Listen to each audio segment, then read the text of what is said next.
आज की इस वीडियो का टॉपिक है कि what is torque and RPM.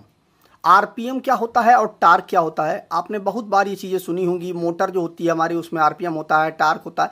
तो यह क्या होता है, इसको हम कैसे समझें। बहुत सारे लोगों के मन में कंफ्यूजन थी, कमेंट किया था लोगों ने, तो मैं इस वीडियो को बना रहा हूं। और आपको इसमें मैं एचपी का भी एक संबंध बताऊंगा कि एचपी क्या होती है। मतलब इस वीडियो में आपको 3-4 टॉपिक आपके क्लियर हो जाएंगे कि टॉर्क क्या होता है, आरपीएम क्या होता है और एचपी क्या होता है किसी भी मोटर में। तो पूरी वीडियो को ध्यानपूर्वक देखिएगा। आपसे इंटरव्यू में भी यह क्वेश्चन पूछा जा सकता है कि टॉर्क जो होता है, अगर इसकी हम डेफिनेशन की बात करें तो इस टॉर्क का मतलब होता है ट्विस्टिंग फोर्स। यह एक ट्विस्टिंग फोर्स होता है। ट्विस्टिंग फोर्स का मतलब क्या होता है, अगर इसको हम एक आसान भाषा में समझें, जैसे कि एग्जांपल ले लेते हैं कि जैसे कि हमारा यह एक नट और एक यह बोल्ट है हमारा, ठीक है।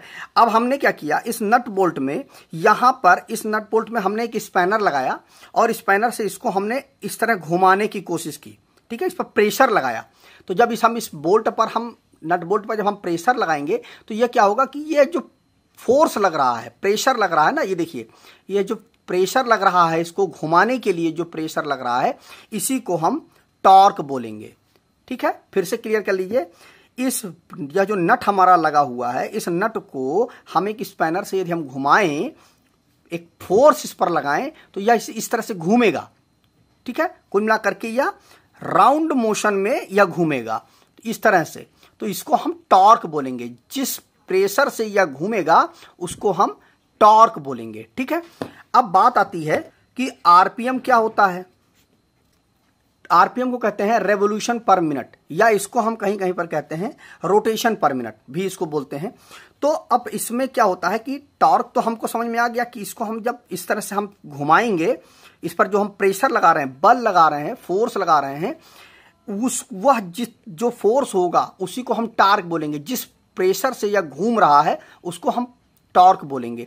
लेकिन अब आरपीएम क्या होता है, अब देखिए, इस टॉर्क की वजह से यह जब एक राउंड घूम जाएगा, जैसे देखिए, जैसे हम एक एग्जांपल ले लेते हैं कि यहां पर देखिए, यह पोजीशन जो है 0 पोजीशन है हमारे नट की। अब हमने इस पर एक प्रेशर लगाया, फोर्स लगाया, और उसकी वजह से यह घूम करके वापस अपनी जगह पे आ गया।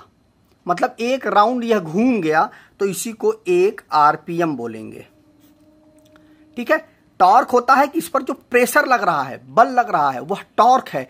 लेकिन आरपीएम क्या है कि उस टॉर्क की वजह से या एक राउंड घूम जाए पूरा, मतलब यहां से शुरू हुआ है, वो ऐसे घूम करके यहां पर वापस आ जाए, तो इसको एक आरपीएम बोलेंगे। अब चूंकि क्या होता है कि मोटर जो हमारी होती है वह एक आरपीएम पर तो घूमती नहीं है, वह 1500 आरपीएम, 2000 आरपीएम, इस तरह से हमारी जो मोटर वो घूमती है।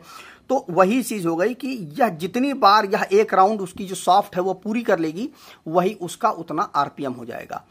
तो कुल मिलाकर के बात यह हुई कि जो आरपीएम है वो क्या है कि एक राउंड घूम गया उसको हम आरपीएम बोलेंगे, और उस राउंड को घुमाने के लिए जो प्रेशर लग रहा है इसमें, उसको हम टॉर्क बोलेंगे। तो मुझे उम्मीद है कि टॉर्क और आरपीएम आपको क्लियर हो गया होगा। अगर हमारा टॉर्क 0 है तो हमारा आरपीएम भी 0 ही होगा, क्योंकि टॉर्क है ही नहीं, प्रेशर है ही नहीं, तो आरपीएम वहां पर नहीं होगा। तो टॉर्क अगर 0 है तो हमारा आरपीएम भी 0 होगा। बहुत से लोगों को मन में कंफ्यूजन होता है कि जो हमारी मोटर होती है और हमारा जो बाइक होता है, अब मोटर और बाइक में जो हमारा आरपीएम होता है वह क्या होता है। देखिए, मोटर क्या होती है हमारी, जैसे ये मोटर है, इसमें जो हमारी ये जो रोटर लगा हुआ होता है, यह रोटर इस तरह से घूमता है, ठीक है। राउंड शेप में ये हमारा रोटर घूमता है, तो यह जितने राउंड घूमेगा उसको हम आरपीएम बोलेंगे। लेकिन बाइक के केस में ऐसा नहीं होता। बाइक के केस में बहुत लोगों के मन में कंफ्यूजन होता है कि उसमें 2 चक्के होते हैं, ये चक्के जिस स्पीड से घूमेंगे उसको हम आरपीएम बोलेंगे। ऐसा नहीं है। इसके अंदर जो इंजन लगा हुआ होता है बाइक के अंदर, वह जब जिस स्पीड से घूमता है उसको हम आरपीएम बोलते हैं।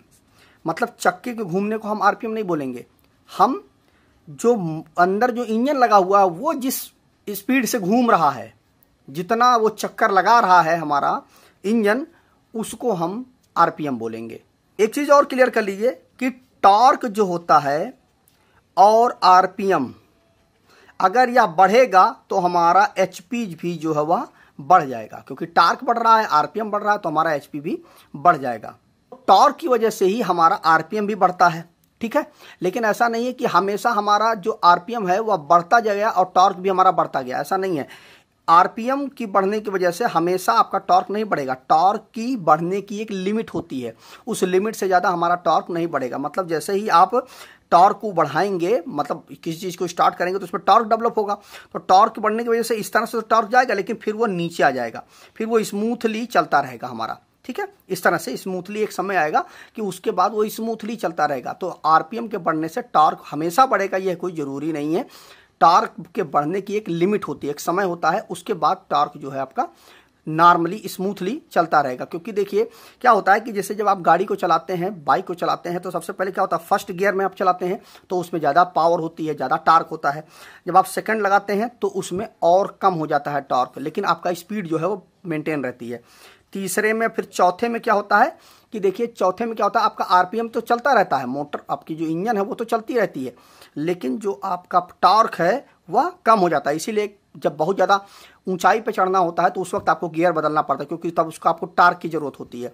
तो वह टॉर्क जो है कम गियर जब होगा तब आपको टॉर्क मिल पाएगा। कि आपको ये चीज़ क्लियर हो रही होगी कि आरपीएम जब चौथा गियर होगा तो आपको आरपीएम ज़्यादा मिल जाएगा, लेकिन टॉर्क वहाँ पर नहीं रहेगा, ठीक है। टॉर्क की एक लिमिट होती है, उससे ज़्यादा टॉर्क नहीं मिल पाएगा। तो मुझे उम्मीद है कि आपको ये कॉन्सेप्ट अच्छे से क्लियर हो गया होगा कि टॉर्क और आरपीएम क्या होता है। टॉर्क का मतलब होता है इस नट को जो हम घुमाने के लिए जो हम प्रेशर लगा रहे हैं वह टॉर्क है, लेकिन जो आरपीएम है उसको क्या बोलते हैं कि यह अगर एक राउंड घूम गया तो उसको हम एक आरपीएम बोलेंगे।